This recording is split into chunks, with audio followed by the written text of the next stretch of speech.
Welcome to my channel, and I'm back with you once again with another video of Microsoft Flight Simulator. Nowadays I'm doing a series of videos for the Boeing 778, which is the default plane for the Microsoft Flight Simulator, and in this regard this is going to be the 7th video in which I will tell you how to perform a VOR approach. Before this I've done 6 videos, which includes how to configure the FMC and also how to perform an ILS approach. If you're not really familiar with these procedures, I will just recommend you to go and watch those videos. I have given the links in the description. Because in this video I will try to keep things basic for the beginners, but still you should know how to configure the FMC, because I have already configured the FMC, and if you are familiar with the ILS approach, then the VOR approach will be really easy for you and you will be able to do it. VOR is actually very high frequency omnidirectional radio range, and it's an old form of navigation. Mostly now the planes are using GPS navigation for the approach and for the landing and for the flight. But VORs are actually ground-based equipment which transmits signals, and the planes pick up the signal and then they travel towards the VOR. There are many airports which are not really equipped with ILS or localizer, so that's why even if your plane has an ILS, you cannot perform an ILS approach. Either you have to perform an RNAV approach or VOR approach. In case if you are landing at Kathmandu International Airport, there is only RNAV approach and VOR approach. So RNAV I've covered. Now VOR I'm just going to tell you. It's very simple. First of all, you have to select the arrival. Now I have configured the FMC, and if I go to the arrival, go to the index and go to the arrival. Now over here you will see different runways coming. I will be doing a short flight from Lahore to Islamabad, my favorite route. It's easy to fly, hardly I think 45-50 minutes it takes. And it's got all the approaches. It's got ILS, it's got RNAV, and it's got VOR. So as you can see, these are ILS approaches for all 4 runways, and these are the RNAV approaches, and now these are the VOR approaches. So I will be landing at runway 28 left, and it will be a VOR approach. Transition, let's get it from the airport charts. So for Islamabad, let's select VOR runway 28 left. I can select this chart, and now this is the approach plate for the VOR runway 28 left, and you can see that all the information is coming. Now we have to actually see what the transition is. So right now you can see it on your screens that ISDO is the transition. So if you're coming from the STAR, which is standard terminal arrival, you will be actually coming to this point ISDO, and then you will proceed further. So ISDO will be the transition, and from the SimBrief flight plan I know the STAR is Indy 1A, and that's it. Now instead of selecting ILS, I have selected VOR. On the primary flight display you see the sign. This is actually even a sign for the VORs. This is the LA VOR, which is for the Lahore airport. And let me just show you one more thing. If there is a discontinuity, you actually have to get rid of that. So right now you can see there is a discontinuity coming. So I can delete this. And that's it. So for Islamabad International Airport, there is also a BTR, which has a frequency 114.6. Now you can see this BTR is placed in the middle of the 2 runways. This is 28 right and 28 left. So that's why it's known as a non-precision approach, because not only the VOR is slightly away from the runways, rather it's in the middle, in the center. So if you fly towards this VOR, you will be actually in the middle of the runways. So you have to adjust your course at the end in order to perform the approach. So that's why for this approach, the weather has to be good. You should have a good visual range so that you can see the runway, and the PAPI lights, so that you know what's your glide path. A few things more. I will be descending on LNAV and VNAV, so the plane will be actually taking me through all the constraints till the final descent point, which is over here. FD2LR or 5.4 BTR, which is 5.4 nautical miles away from the runway. And this is a VOR DME, so I can know the distance, and the distance will also come. That's it. So right now I'm just going to take this plane up in the air, and as soon as I'm near the runway, I'll take you from there and I will then tell you how to perform a VOR approach and then land the plane. Now the top of descent is coming, and I have set the altitude to 3,700 feet because this is the altitude I should be at right before the runway. This is the final descent point, and at this point I should be at 3,700 feet. As I'm descending with the help of VNAV, so that's why VNAV will be actually following all the constraints as per the FMC. If you can look at the options in the legs, you will see that all the altitudes, all the constraints for the speed are given. So that's why the VNAV will be actually following all these constraints. Now with this, I also have to set the minimum, and this is the decision altitude to 180. This is actually an altitude at which you will hear minimums, and before this you will hear approaching minimums. And at this time, if you think you're not aligned with the runway, you cannot land, there is some issue, then you can just call it a missed approach, perform a go around, and then you can come back and land again. So 2180.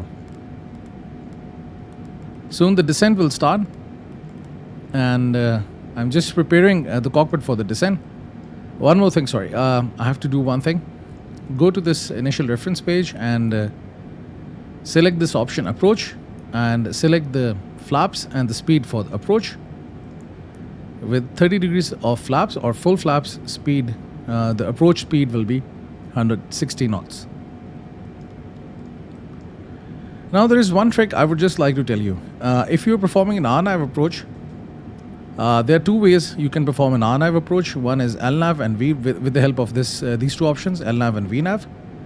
And the other one is IAN, Integrated Approach Navigation.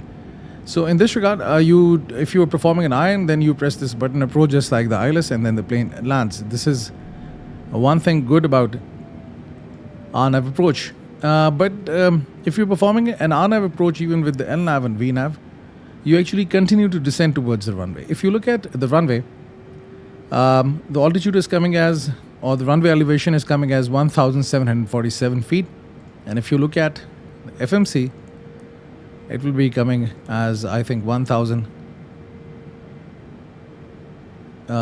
It's not coming. Let me just see. Yeah, actually the runway is not coming because we are not going to land at the runway. As per the FMC, it doesn't come over here. But in case of RNAV and ILS approach, it comes.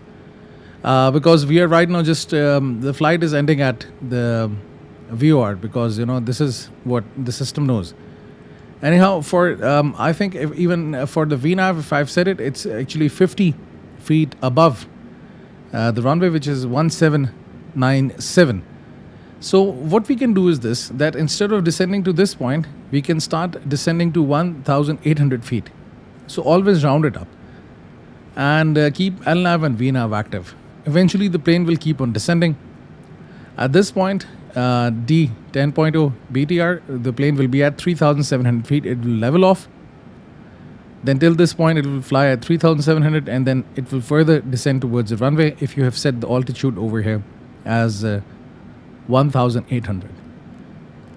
So let's do a trick and try keeping 1,800 over here. And that's it. Now what's happening is this, that as I'm descending with the help of VNAV and LNAV, you can see the lateral deviation and the vertical deviation is coming. And the plane is right now following the descent profile, or the vertical speed is set in such a way that the plane keeps on descending as per the flight plan. And this is the lateral deviation. It means the plane is following the flight path.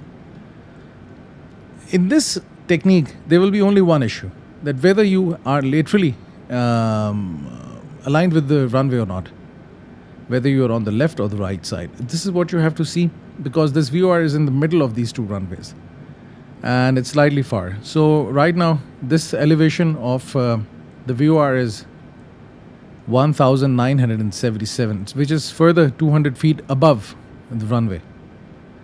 So that's why I'm descending to 1,800, and let's even change it to standard. Now the barometric pressure is set. I'm actually flying in clear skies, so that's why it's the standard. Otherwise, if you are flying with the actual weather, then it will be 1,000 feet. So that's why I'm descending to 1,800. And let's even change it to standard. Now the barometric pressure is set. I'm actually flying in clear skies, so that's why it's the standard. Otherwise, if you are flying with the actual weather, You have to, set it accordingly. Right now it's coming as 1013, which is the standard. If you change the unit, you will see 1013 HPA. It's coming over here. So that's it. At ISRO, the speed should not be more than 210 knots.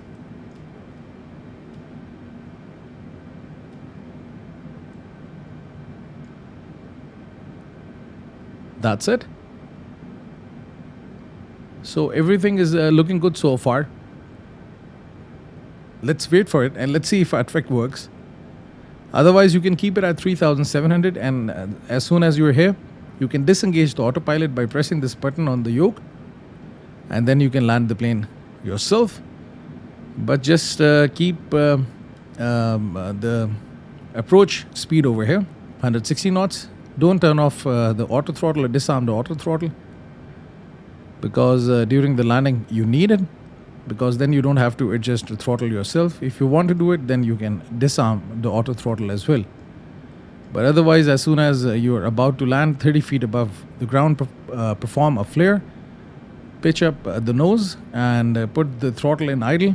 It will automatically be disengaged, and then the throttle will be zero and the plane will smoothly touch down on the runway.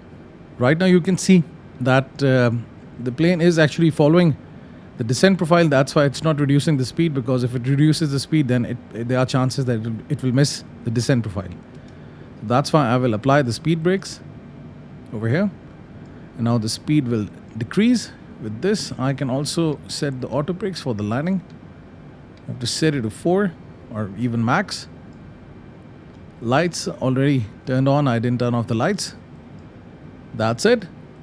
Seatbelt sign set to auto. So we are ready to land. And over here you will see the flap limits coming for different speeds. So in different speeds I can have flaps. Now the plane is 283 knots, so I can extend the flaps by 1 degree. With this, what I can do is I can press this button and I can adjust the speed. It's better now to control the speed yourself rather than giving the control to VNAV, because then it will be easy to manage the descent. That's it. Now the VNAV will not be controlling the speed. Whatever the speed I will enter over here, it will be the same speed. That's it. Flaps now extended to 5 degrees. As you can see, till 265 knots we can have flaps by 5 degrees. And now I can engage the speed brakes for the landing. Auto brake set to 4 and speed brakes armed. That's it. And now I will just wait for the runway and see what happens. I'm just doing a trick over here. Otherwise, when I was practicing and I had tried myself, I descend to 3700 and then I land it myself. But for this video, I'm just going to take a risk and see if it works. So right now you can see the plane has crossed ISDO, and at this point plane should be at 6,000 feet and above. And now the plane continues to descend, and soon it will be aligning itself with the runway for the final approach. At this point 3,700, and the plane will further keep on descending, because I have set it to 1,800 and just right at the elevation of the runway. So let's see if it works.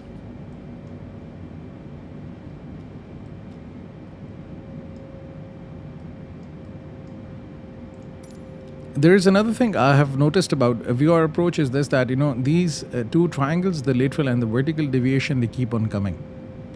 So just like the RNAV approach and the ILS approach, you have to keep the ILS indicator or the RNAV indicator in the middle. So if you're about to manually land the plane, just look at the runway, see if you're aligned with it, and then you can follow this triangle, because this actually makes you follow the glide path.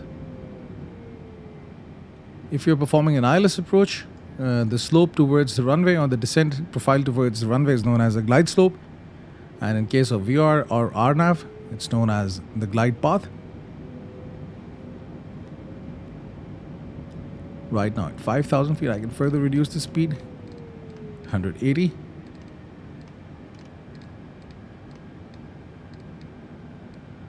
And I can extend the flaps to 20 degrees.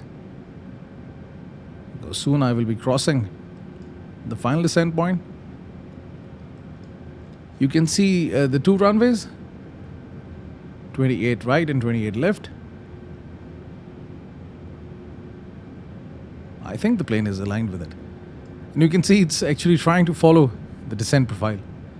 Right now, slightly below it. If this triangle is above, then you are below it, which is a good sign. You can still descend and catch it. But if you are above it, then it gets a bit difficult. You have to increase the vertical speed or the descent rate, which makes it difficult to control the speed, and your landing will be not good. So that's why if it's above the center line, then it's good.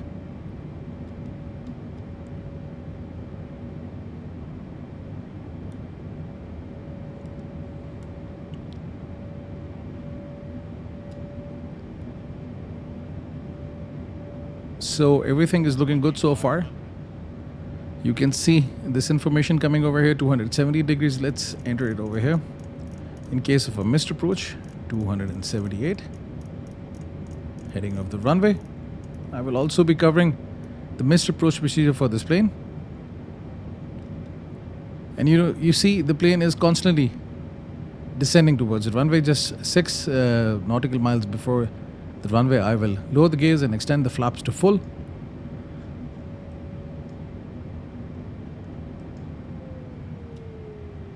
And now the plane will further descend. It's actually about to level off at 3,700 feet till this point, and then afterwards it will descend again.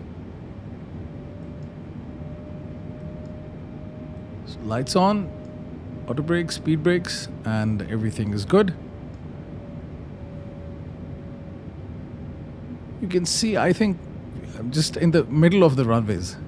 As I told you before, this VOR is in the middle of the runways. So that's why you might not be really aligned with the runway. And now you can see the final descent point, so I can now lower the gears. Landing here, landing here, landing here, landing here, landing here. Okay, you heard this error because, I extended the full flaps before the gears were down, so that's why you heard this error.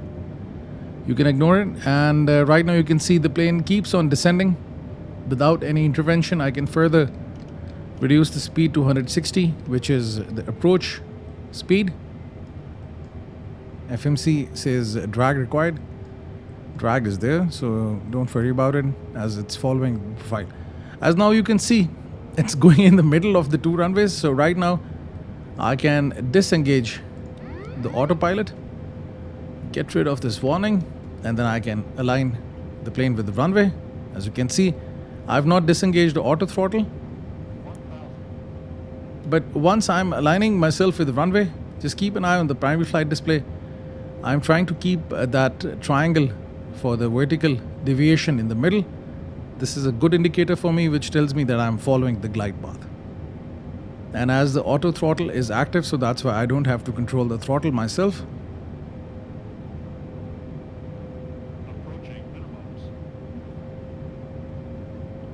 So that's why VOR is known as non-precision approach, because it's not really precise. It just takes you to the runway, and then you have to do your job as a pilot, do a good landing, although I'm bad at landings. And I hope today this one is a good one. When I was practicing, I had a good landing, and I think today is also going to be a good landing. Slightly below, but anyhow, I can just pitch up a bit. 30, and I can idle. This was a good one. Reverse thrust, and that's it. So that's how you perform a VOR approach. So let's say if you find a runway which doesn't have an ILS approach, then you can, or either RNAV approach and it's only VOR, then that's how you're going to do it. It's going to be a bit tricky, but I think lots of practice will make you good. With this, I would just like to end my video. If you've got any questions, you can ask me in the comment section, and if you want to add anything to this video, the comment section is there for you. Thank you very much for staying with me. Have a nice day. Hope to see you soon.